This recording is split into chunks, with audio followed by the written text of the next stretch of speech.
When the construction of Palm Jumeirah in Dubai was in full swing, it was set to become the world's largest and first-ever palm-shaped island, attracting global attention. Spread across 5 square kilometers, this was an engineering marvel that would be remembered in history.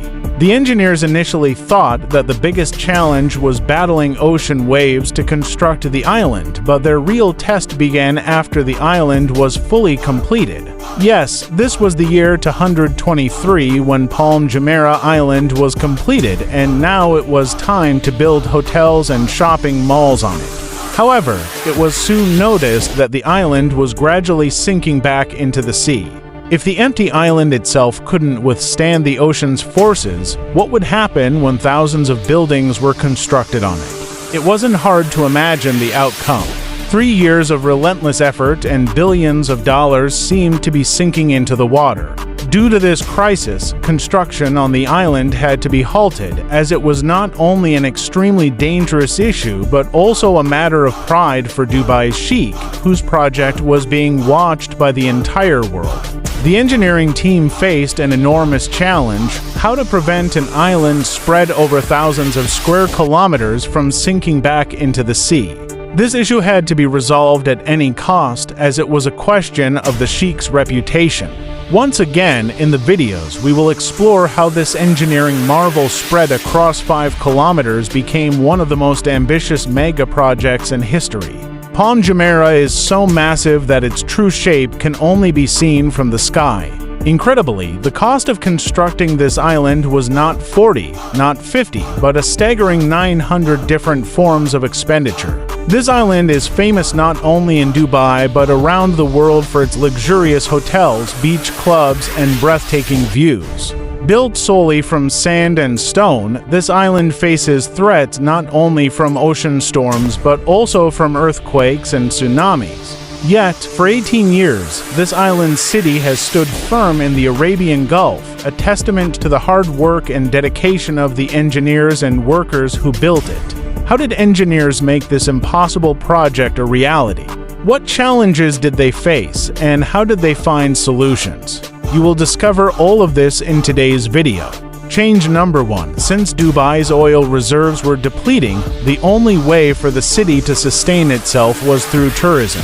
This was the year 201 when Dubai had already attracted Western tourists by building the Burj Al Arab.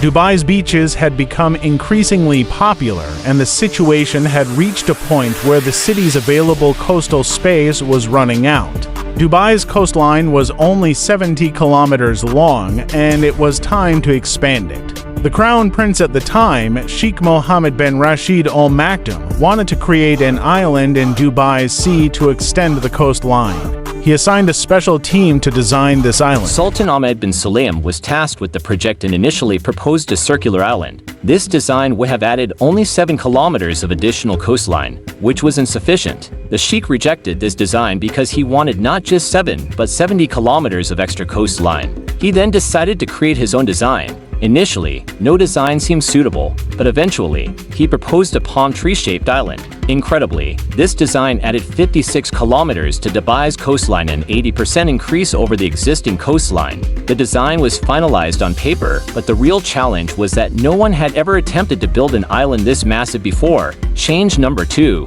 The challenge was not just to create a palm tree-shaped island but also to accommodate an entire city on it, including luxury hotels, shopping malls, and restaurants. Engineering experts suggested the fastest way to build the island was through artificial means, but the crown prince had different plans. Yes, Sheikh Mohammed insisted that the island be made entirely from natural materials, sand and stones. According to estimates, the amount of sand and stone required for this project was enough to build a 2.5-meter high wall that could encircle the entire globe. Finding such an immense quantity of sand and stone was a separate challenge, but the island would have to withstand ocean waves day and night. To accomplish this, Dubai's Sheikh needed the world's best engineering team. A contract was signed with a Dutch company for the project. The first challenge was to protect the palm tree-shaped island from ocean storms and massive waves. The only solution was to build a curved barrier around the island made of rocks, known as a breakwater.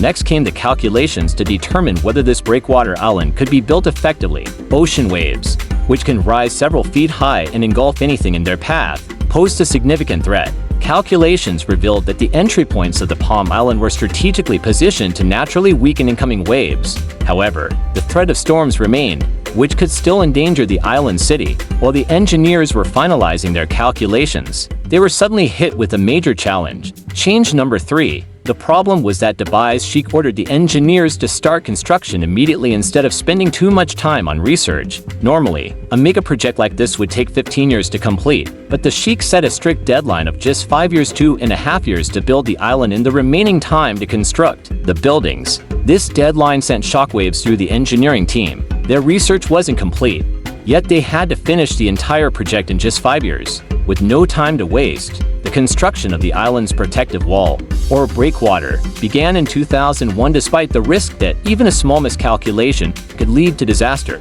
Just as the engineers were getting started, a tragic event occurred September 11, 2001. The attacks shook the world and people became fearful of travel, especially for vacations.